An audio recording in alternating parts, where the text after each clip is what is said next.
নমস্কার। গদি মিডিয়ার সূত্রের খবর যে ঠিক কী বস্তু সেটা আমরা বিলক্ষণ জানি, একদম হাড়ে হাড়ে জানি। আগে বলা হতো গল্পের গরু গাছে উঠেছে, আজগুবি গল্প বোঝানোর জন্য।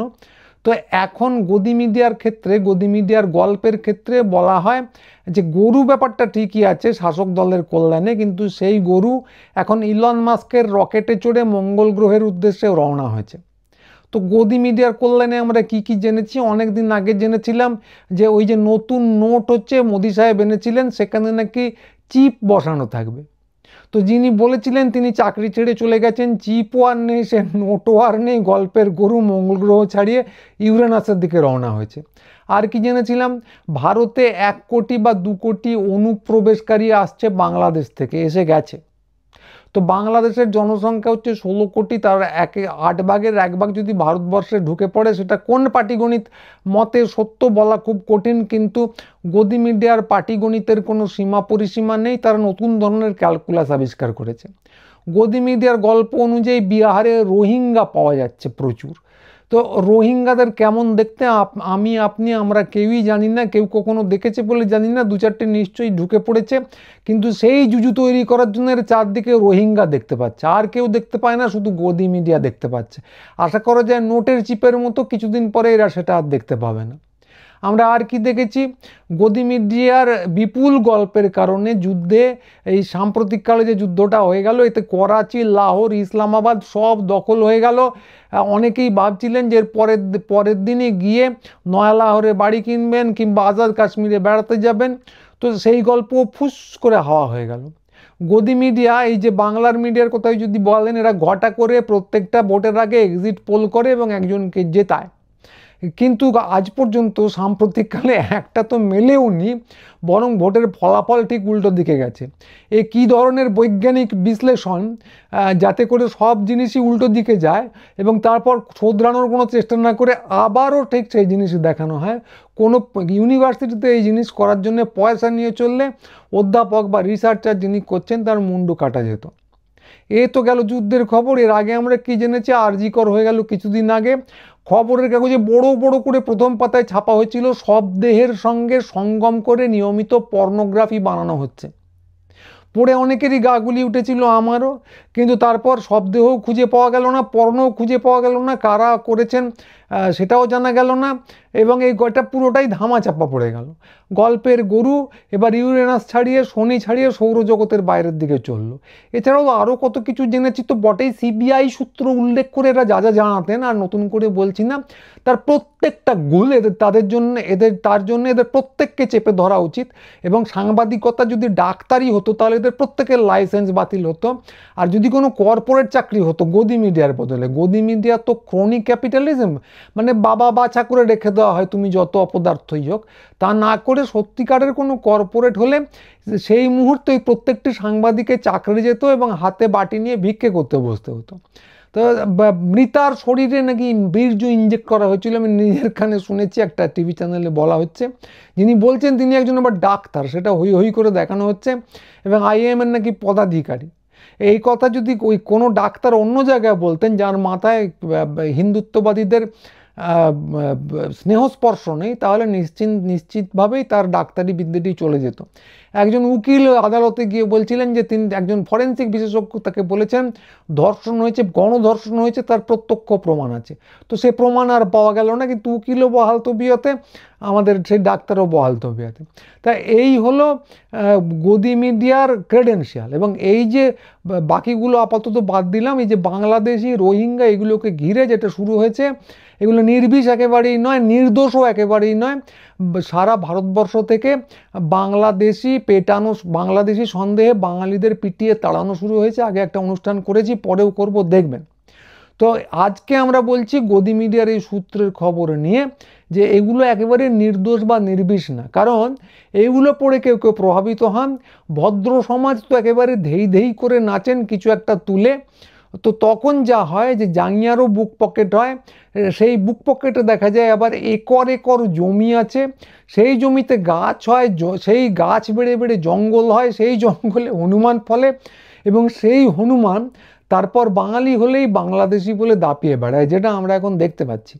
যে গদি মিডিয়ার যে তথাকথিত গুলগপ্পগুলো এগুলো কিন্তু এমনি এমনি নয়, এর একটা নির্দিষ্ট অক্ষ আছে, লক্ষ্য আছে। শেষ পর্যন্ত এটা মোদির আসনকে অজর অমর অক্ষয় করার লক্ষ্যে নিবেদিত, প্রায় প্রণামী করে ফেলে সংখ্যালঘুদের বিরুদ্ধে। এবং এই মুহূর্তে সবথেকে বড় ব্যাপার যেটা, এরা বাঙালির বিরুদ্ধে পশ্চিমবঙ্গ থেকে এবং গোটা ভারতবর্ষ থেকে এরা যে কোনো অজুহাতে বাঙালিকে তাড়িয়ে বাংলাদেশে পাঠিয়ে দিতে চায়। তো এগুলো আমরা সবই জানি, এ নিয়ে অনেক কিছু বলেওছি, কিন্তু এইটা নিয়ে আবার একটা অনুষ্ঠান কেন? কারণ আমরা বললেও তেজস্বী যাদব যেভাবে বলেছেন সেভাবে পারিনি। বিহারের নেতা, ইন্ডিয়ার নেতা তেজস্বী যাদব কিভাবে যেভাবে বলেছেন গতকাল সেভাবে আমরা পারিনি। তো সেই কথায় যাওয়ার আগে উনি ঠিক কি বলেছেন একবার টুক করে দেখে নেওয়া যাক। कहां से खबर आई?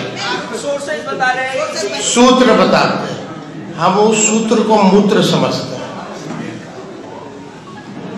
वेस्ट जो होता है ना, ये वो है, इसका कोई आधार नहीं ना। ये वही सूत्र है जो पाकिस्तान में कब्जा करवा दिया था, इस्लामाबाद, कराची। सूत्र नहीं, मूत्र लोग। তো ভাবা যায় না, বিহারে সূত্রের খবর অনুযায়ী একটা প্রশ্ন করে তেজস্বী সোজা বলে দিলেন সূত্রের খবর না মূত্রের খবর। তো এত ভালো করে এই ব্যাপারটা ব্যাখ্যা করতে কাউকে দেখিনি, আমি তো নিজে পারিও নি। শুধু এইটা শোনার পর দু একটা প্রশ্ন মাথার মধ্যে গিজগিজ করছে। তো এখন থেকে কি তাহলে আমরা গদি মিডিয়ার সূত্র অনুযায়ী না বলে বলবো গদি মিডিয়ার মূত্র অনুযায়ী? কিংবা আরেকটু ছোট করে এটাও বলা যেতে পারে, এটা কি আমরা গোমূত্র থেকে জানলাম? তো এই গোমূত্রটা কোত্থেকে এলো, এটা একটা ব্যাকরণগত ব্যাখ্যাও আছে। তো ছোটোবেলার পড়া সমাস টমাস যদি মনে করে থাকতে পারেন তাহলে জানবেন যে গদি মিডিয়ার সূত্র, এটা থেকে একটা এটা একটা ব্যাসবাক্য করে মধ্যপদলোপী সমাস আমরা করতে পারি। সমাসটা কি দাঁড়াবে না, গদি মিডিয়ার সূত্র মানেই হলো গোমূত্র। তাই আমার প্রশ্ন হচ্ছে, তাহলে কি আমরা এই কয়েনেজটা চালু করে দেবো? আমি ব্যক্তিগতভাবে করব। এবার থেকে বলবো যে গদি মিডিয়ার সূত্র অনুযায়ী না বলে আমরা বলবো যে গোমূত্র অনুযায়ী আমরা এই খবরটা জানতে পারলাম। ওনাদেরও এতে রাগের কোনো কারণ নেই, কারণ ওনারা যার দাস, যার পায়ে পড়ে সাষ্টাঙ্গে প্রণাম করেন, পারলে জুতোও চেটে যান সাংবাদিকতার এথিক্স গোল্লায় টোল্লায় দিয়ে, তো তারা তো গোভক্ত এবং হনুমান ভক্ত। ফলে গোমূত্র অনুযায়ী বললে ওদের কোনো গায়ে লাগার কথা নয়। তো এইটা তেজস্বী যাদব বলেছেন। দুর্ভাগ্য আমাদের এই যে বাংলায় কোনো রাজনীতিকদের এরকম স্পষ্ট উচ্চারণ পাবেন না। এখানে ভদ্রজনদের যে মতাদর্শ সেটা তৈরি করে কিন্তু ওই গোমূত্র। তো সন্ধেবেলায় হিন্দু বাঙালি বাড়িতে আগে গ্রামের দিকে তুলসী তলায় শুদ্ধ চিত্তে শুদ্ধ বস্ত্রে প্রণাম করে তারপর ঘরে টরে ঢোকা হতো। তো এখন যেটা হয়, তুলসী তলার বদলে সেটা জায়গা নিয়েছে গদি মিডিয়া। সন্ধে হলেই দেখবেন গাঁক গাঁক করে নিউজ চ্যানেল চলছে এবং রীতিমতো সিরিয়াস লোকজন সেটা হাঁ করে গিলছে।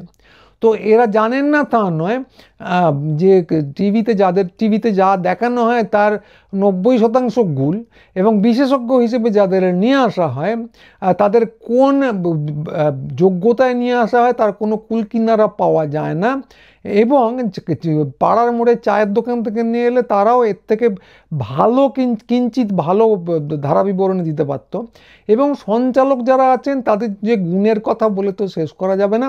তারা যেটা ভালো পারেন সেটা হলো চেঁচাতে এবং গদি মিডিয়া যে কথাবার্তাগুলো আছে, এজেন্ডাগুলো আছে প্রচার করার জন্য একে বন্ধ করে দিয়ে তাকে দিয়ে বলাতে। একজনের সেই বিখ্যাত উক্তি আমি সারা জীবনে বলবো না, কুসুম কুসুম কুসুম কিসের কুসুম। তাই এরা হচ্ছেন আমাদের সঞ্চালক। তা এরা সঞ্চালক সেগুলো আমরা জানি। যে ভদ্রজনরা সন্ধেবেলায় এই গদি মিডিয়াকে দেখেন তো তারাও নমস্য, তাদের বুদ্ধিশুদ্ধি খুব একটা কম নয়, কিন্তু তারা গদি মিডিয়াকে দেখে তাদেরকে ধন্য করেন, নিজেদেরকে কতটা ছোট করেন সেটাও কখনো নিজে ভেবে দেখেন না যে ওই বুদ্ধিবৃত্তির জিনিস, ওই প্রপাগান্ডা, ওই প্রচার, ওই এজেন্ডা আমি হাঁ করে গিলছি এবং খানিকটা বিশ্বাসও করে ফেলছি।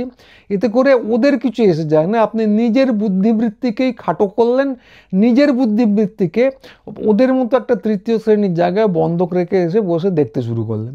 তো এটা কেউ কেউ করেন। তো এটা তো ভদ্রজনদের কথা।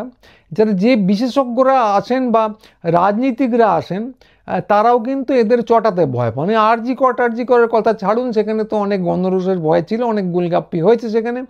কিন্তু যুদ্ধের সময়, এই সাম্প্রতিক যুদ্ধের সময় এরা যে মিথ্যাচারটা করলো, এদের শোতে চোখে চোখ রেখে কাউকে একবারও বলতে শুনেছেন? এত তো বড় বড় রাজনৈতিক নেতা টেতা আসেন, এর কেউ কি চোখে চোখ রেখে বলেছেন? গুলবাজির ব্যাখ্যা দিন, কেউ বলেননি। কারণ এদেরকে চটালে এদের চলবে না, হাজার হোক এরা গদি মিডিয়ার সেবক। তো এদের মধ্যে আছেন হিন্দুত্ববাদীরা, তাদেরই তো গদি মিডিয়া, তারা কেন বলবেন? বাম কংগ্রেস যারা আছেন তারা তো বস্তুত গদি মিডিয়ার এজেন্ডাতেই চলেন, যদি সঞ্চালকদের চটিয়ে দিলে তারা না নেন, ফলে ওনারা একটু ভয়ে থাকেন।